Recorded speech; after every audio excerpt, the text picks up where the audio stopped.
What's up, guys? Hope everybody is having a really good day. Just wanted to take a minute and come on. I see a bunch of people that have been posting sort of the last couple days saying that during this phase or the start of phase 3, they've been feeling really tired, exhausted, trouble pushing through the workouts, things like that. And the question is being asked, like, what's wrong with me? And they, like, in that kind of way, like, there must be something wrong because I'm tired, like super tired. And what I want to remind you guys is that there's more than likely there's nothing wrong.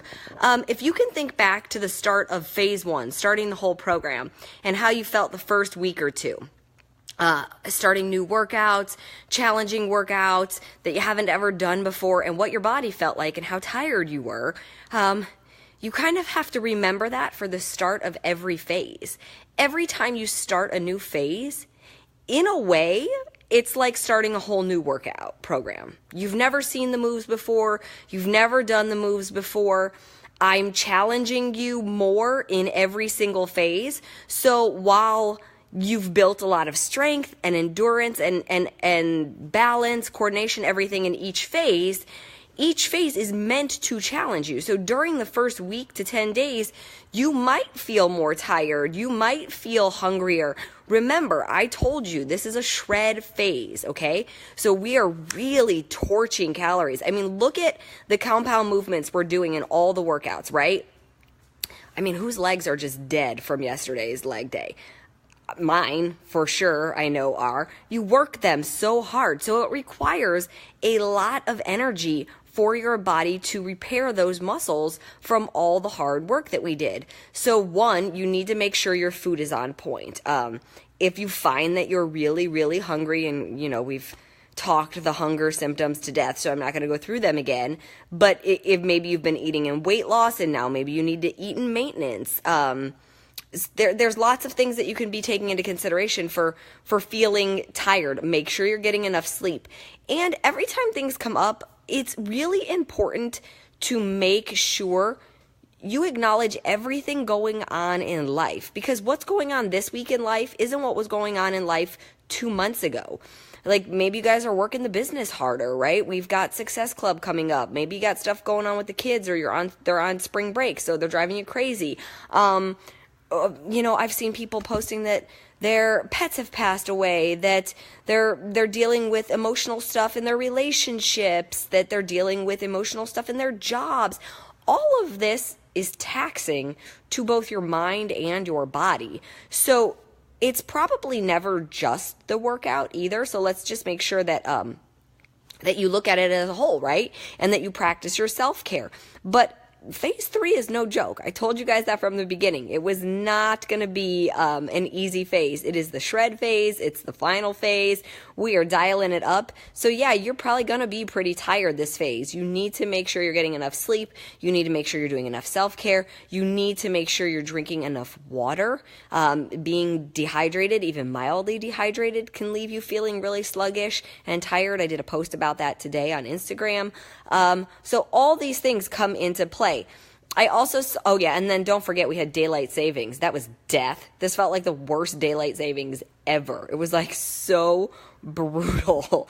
I don't think I've recovered from daylight savings because I had my retreat this past weekend. So I was up at like 5 every morning and then probably wasn't going to bed till like midnight or 1. I know, not self-care, but I was working. And then daylight savings happened and I was literally like, I'm going to die. And then I came home and I went right back to work anyways and had to take my kid to school, who was like, wanted no part of daylight savings either. So yes, all of that could be coming into play for you guys as well. So all those things to keep in mind. The one other comment I kind of saw some people making was, oh my God, I'm sweating every night. Like I'm waking up drenched. What's wrong? Another, what's wrong with me? And again, nothing is wrong. That is your metabolism. That is your body working to repair. We are working more muscles, you guys. That's the bottom line. The more compound movements we do, meaning like where you're working your legs and your upper body at the same time, or your upper body and your core, or whatever it is, the more muscles we work, the harder your body has to work when you sleep to repair the damage that we've done. And we damage the muscle fiber on a microscopic level. That's what weight training is. That's how you get stronger. When the muscle heals, you get stronger. So the more hard work we're doing and adding in plyometrics with weights, oh my gosh, of course you're sweating all night long. I slept with my window open last night and the heat turned off. I was like, and then at one point I kicked the covers off because I was so hot. That's just your body doing what it does. So again, self-care is so important. Making sure you're eating all your food, making sure you're sticking with your time nutrition, making sure you're drinking your water. This is a perfect time to make sure you're using the performance line to help with muscle soreness, to help with muscle recovery, all of that. Yeah, people are saying, yep, sweating profusely at night. All of that comes into play. Somebody said their shoulders have been surprisingly sore. We do a ton of shoulder work. So yeah, everything is working. You're being tortured apparently, but loving it. So that's good. And, somebody's saying, I don't burn 500 calories during the workout. You guys, there's zero way for you to know accurately how many calories you're burning during the workout. I'm being honest. And we don't take our food calculation just based on during the workout. We take the food calculation based on the intensity of the workout, the fact that we're lifting, what we're lifting, and the post burn. Because when you're weight training, there's a burn that lasts longer than just doing steady state cardio and getting off a treadmill or something. So, but using Fitbits and using, even some of the Polar watches aren't as accurate. Like the one I've told you guys, the one I found to be the most accurate was the Polar watch that will do your resting metabolic rate first. So it does, you put it on and you put your heart rate strap on and it does a resting test, like a 3-minute rest test. And it gets your baseline there.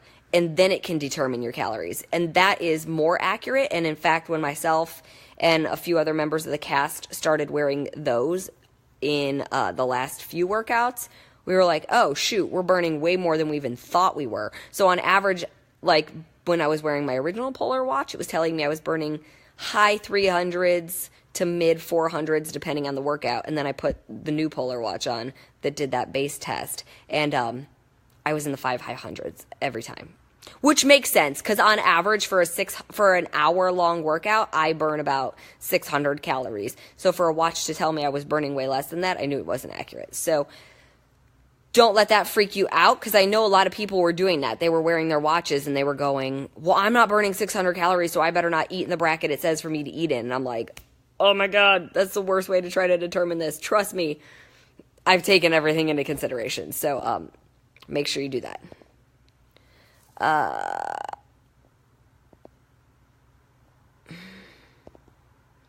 Beatrix, I see your post that your last meal is at 3:30 p.m., but you don't get home until 9:30 p.m. I'm not sure how your last meal could be at 3:30 p.m. What time are you waking up? Are you waking up in the middle of the night? Okay. Let's see. What are you guys saying? Good. People are saying they're sore. Can't wait for phase 3. Somebody said their watch said they burned 300 calories. I mean, you would have to so be phoning it in. Like, you would have to be literally, like, not doing anything during the workout. That's really the bottom line. To burn 300 calories in these workouts is, like, almost next to impossible. You're just working, like, unless you're not working hard enough. I mean, if you're using incredibly light weights, if you're not finishing all the reps, if you're not really focusing on form, but if you're going for it, you're burning way more than 300 calories. So, I hope you guys enjoyed it. I see everybody's just saying that today was nuts and they're very sore. You're welcome. Do your self-care tonight. Okay, I'm going to go rest because my little dude's going to be here any minute. And so I'm going to take 5 before he gets here. Hope you guys have a good rest of the night. I'll talk to you later. Bye.